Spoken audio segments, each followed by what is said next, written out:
तो expectation maximisation के part 2 में आपका वेलकम है। तो इस पर्टिकुलर टॉपिक में हम केवल एग्जांपल डिस्कस करेंगे अबाउट एक्सपेक्टेशन मैक्सिमाइजेशन। तो आई रिकमेंड कि आप पहले पार्ट 1 जो इंट्रोडक्शन है एक्सपेक्टेशन मैक्सिमाइजेशन का उसको एक बार स्टडी कर लें। ओके, इन एग्जांपल में हमने पर्टिकुलरली दो कॉइन्स लिए हैं जिसमें हम एक को C1 और एक को C2 मान रहे हैं। तो C1 will be one coin, C2 will be another coin. अब हम अगर C1 को टॉस करते हैं तो इसकी प्रोबेबिलिटी हेड या टेल आने की है और इसकी भी प्रोबेबिलिटी हेड और टेल आने की है। इस पर्टिकुलर कॉइन में हेड आने की प्रोबेबिलिटी को हम θ1 से रिप्रेजेंट कर रहे हैं और सेकेंड वाले कॉइन में हेड आने की प्रोबेबिलिटी को हम θ2 से रिप्रेजेंट कर रहे हैं। और हमें फाइंड क्या करना है, θ1 और θ2 को performing A number of trials, यानी बहुत सारे नंबर ऑफ ट्रायल्स से हम ये फाइंड करने की कोशिश करेंगे कि अगर हमने इसको टॉस किया है तो ये पर्टिकुलर पहला वाला कॉइन है कि दूसरा वाला कॉइन है। ओके, तो फर्स्ट एक्सपेरिमेंट में हम क्या कर रहे हैं, हमने 5 टाइम चूज किया कॉइन को और हमने हर बार उसको 10 टाइम्स के लिए टॉस किया। तो सपोज पहले हमने बी को उठाया, बी में हमने इसको 10 बार टॉस किया तो ये हमारा पैटर्न आया। ए को उठाया, इसको 10 बार टॉस किया। इसी तरीके से अलग अलग 5 बार हमने अलग अलग सिक्कों को टॉस किया है और उनके रिजल्ट को यहाँ पर मेंशन किया होगा। तो चूंकि वी नो कि how to get the probability of anything, तो we are getting it by number of heads using C1, यानी कि जो अगर हमको हेड की प्रोबेबिलिटी निकालनी है पहले कॉइन में कितना है तो C1 से कितने नंबर ऑफ हेड मिले, उसके बाद total number of flips using C1 हमने कितने फ्लिप्स किए। अगर हम केवल इतनी की बात करें तो इस केस में total number of head is 1 2 3 4 and 5। तो जो हमारी प्रोबेबिलिटी θ1 आएगी वो 5/10 आएगी। ऐसे ही सेकंड कॉइन के लिए हम फाइंड करेंगे, suppose A is another coin, तो हम यहाँ पे देख रहे हैं कि 9 हेड्स है 1 टेल्स है, तो it will be 9/10। It's for head not for tail. Tail के लिए इसका रिवर्स हो जाएगा, यानी 1/10, इसके लिए 5/10। तो ऐसे हम इसकी प्रोबेबिलिटी निकाल सकते हैं। नाउ हम इसको मेंशन करेंगे एक टेबल में, कॉइन ए के लिए कॉइन बी के लिए। अब यहाँ पर बेनिफिट ये है कि हमें पहले से पता है कि कौन सा कॉइन ए है कौन सा कॉइन बी है। लेवलिंग वी ऑलरेडी नो, तो हम यहाँ पे सिंपली कॉइन ए और कॉइन बी के बारे में बता सकते हैं कि कॉइन ए के केस में 9 हेड और 1 टेल आया था, इसमें 8 हेड 2 टेल्स आए थे, इसमें 7 हेड 3 टेल्स आए थे।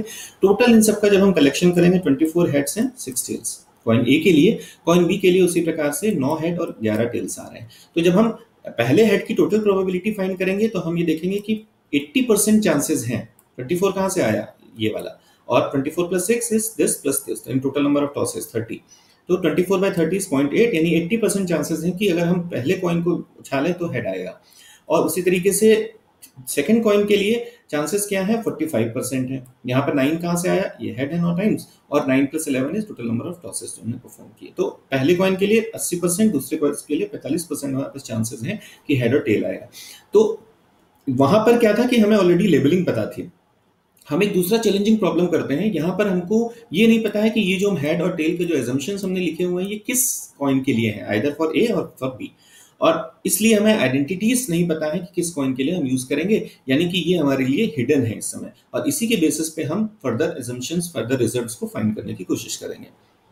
तो जब हमारा रिजल्ट आएगा that will be like this one. यहाँ पर हमको अभी सिर्फ ये ध्यान रखना है, क्योंकि हम एज्यूम करते हैं, जैसे हमने बोला कि एक्सपेक्टेशन मैक्सिमाइजेशन में पहला स्टेप हमारा होता है कि हम एक एजम्पशंस लेके चलते हैं और उस एजम्पशंस को मैक्सिमाइज करने की कोशिश करते हैं। तो यहाँ पर हमने ये एज्यूम कर लिया कि जो पहला कॉइन है उसके हेड आने की प्रोबेबिलिटी 60 है और बी के हेड आने की प्रोबेबिलिटी 50 है। तो ये पर्टिकुलरली एक एजम्पशन है, ये कोई रिजल्ट नहीं है। हम ये मान के चल रहे हैं कि इतना होगा, it could be change, it could be any other value, वो आपके ऊपर डिपेंड करता है कि आप क्या लेते हो। तो हमने यहाँ पे 60 ए के लिए हेड को माना और बी के लिए हेड को 50 माना। उसके बाद क्या हुआ, इस डायग्राम पे हम बाद में आएंगे, सो डोंट बी कंफ्यूज। अभी हम केवल स्टेप 1 पे हैं। स्टेप 1 से हम फर्दर यहाँ तक कैसे पहुंचे इसका एलोबरेशन हम यहाँ पे कर रहे हैं। तो हमने ये माना कि जो पहले हेड के लिए प्रोबेबिलिटी है वो 60% है, बी के लिए जो प्रोबेबिलिटी है 50% है।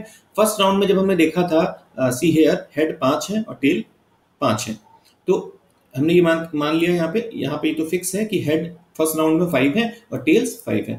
तो अब हम जो लाइक्लीहुड निकालेंगे, लाइक्लीहुड के लिए हमें बायनोमियल डिस्ट्रीब्यूशन फॉर्मूला यूज करना पड़ता है। तो बायनोमियल डिस्ट्रीब्यूशन फॉर्मूला के अकॉर्डिंग हम क्या फाइंड कर रहे हैं कि probability of getting head of first coin then 1 minus probability of getting the coin to the power n, n is total number of tosses, minus k जो हमारी head या टेल की वैल्यू आई है। तो अगर हम इस फॉर्मूले में वैल्यूज को रखते हैं तो इस समय इनिशियली यहाँ पर जो थीटा k की वैल्यू है, थीटा की वैल्यू कितनी है 0.6 है, तो theta will be replace with 0.6। k is number of heads, we want to get it, कितने नंबर ऑफ हेड्स थे, तो k will be replace with number of heads that is 5। तो 6.6 to the power 5, then 1 minus theta again is 0.6, then n is total number of trials कितने हमने किए, वो 10 किए, और फिर k is 5। तो ये हमारी जो वैल्यू कंप्यूट होगी that will result this thing. उसी तरीके से जब लाइक्लीहुड ऑफ b निकालेंगे यानी 0.5 के लिए, तो थीटा इज 0.5, तो it will be replace with 0.5। Total number of tails is total number of heads for that also is 5, जो हमने पिछले उसमें देखा। Then 1 minus 0.5, again theta will be replace with 0.5, 10 minus 5 is again, क्योंकि हमारे पास वहां पर दूसरे कॉइन के लिए भी जो हेड की वैल्यू थी वो 5 ही थी, तो 10 minus 5, और इसको हम जब सॉल्व करेंगे तो ये रिजल्ट आपको मिलेगा। अब जब ये दोनों रिजल्ट आपको मिल गए, इन दोनों रिजल्ट के बेसिस पे हम इसको नॉर्मलाइज करेंगे, क्योंकि हमें इसे प्रोबेबिलिटी फॉर्म में प्लेस करना है। तो प्रोबेबिलिटी फॉर्म में प्लेस करने के लिए हम क्या करेंगे, इन दोनों का, जैसे हमको इसके लिए निकालना है तो इसका और इसका सम करेंगे, वी विल ऐड देम, और ऊपर हम इसको रखेंगे इसकी वैल्यू निकालने के लिए, यानी 0.007962624 oblique the sum of these to.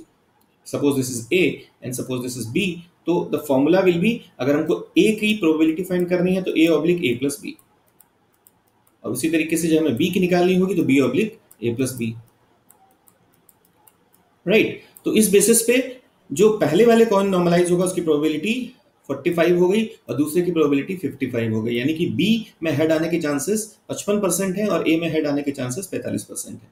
तो ये हम यहां पे यूज करेंगे कि अब हम इसका एक एस्टिमेट फाइंड करेंगे, likely number of heads on tails for first toss. पहले टॉस के लिए कितने हमें नंबर ऑफ हेड्स मिल सकते हैं, कितने नंबर ऑफ टेल्स मिल सकते हैं, तो उनकी एग्जैक्ट प्रोबेबिलिटी के बेसिस पे उसका नंबर फाइंड हम कैसे करेंगे। 0.5 हमारी प्रोबेबिलिटी थी ए के लिए, और टोटल नंबर ऑफ हेड्स 5 थे, तो 0.5 into 5 तो 2.2 आ गया।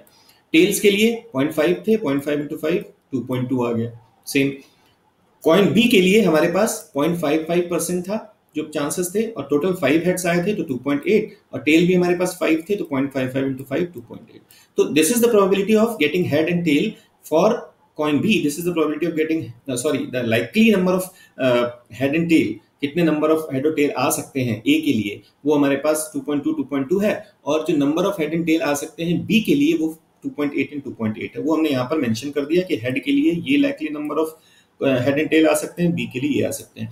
अब इसी तरीके से सेकंड टॉस के लिए फिर से हम ये प्रोसेस करेंगे, जिसमें हमारा जो थीटा ए और थीटा बी है उसकी वैल्यू चेंज हो जाएगी।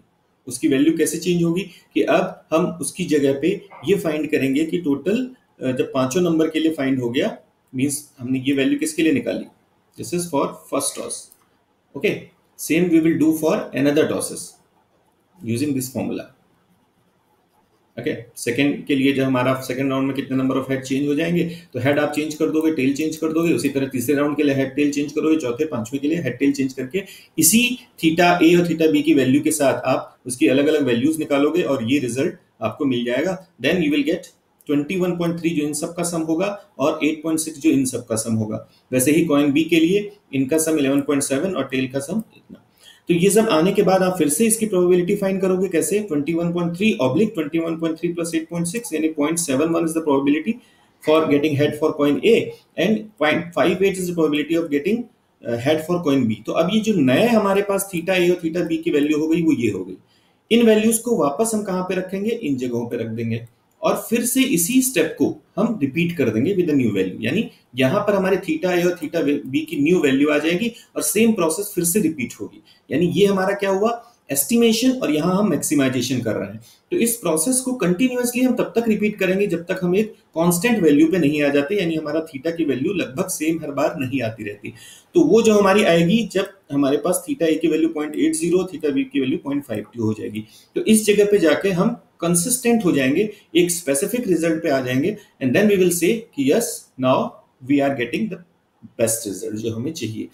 तो हमने यहाँ पे क्या देखा कि एस्टिमेशन पहले हम एज्यूम करते हैं, एज्यूम करने के बाद उसकी वैल्यू निकालते हैं यूजिंग बायनोमियल डिस्ट्रीब्यूशन फॉर्मूला, और फिर हम वापस उस मीन वैल्यू को चेंज करते रहते हैं and every time the mean value will be change, और न्यू रिजल्ट के साथ हम इस प्रोसेस को तब तक रिपीट करते हैं जब तक हमें फाइनल एक कांस्टेंट रिजल्ट मिलना शुरू नहीं हो जाता। तो this is what estimation and maximization example. I hope कि आपको एग्जांपल समझ में आया होगा। अगर आपको कोई भी क्वेरीज हैं तो आप कमेंट्स में मेंशन कर सकते हैं। Thank you very much.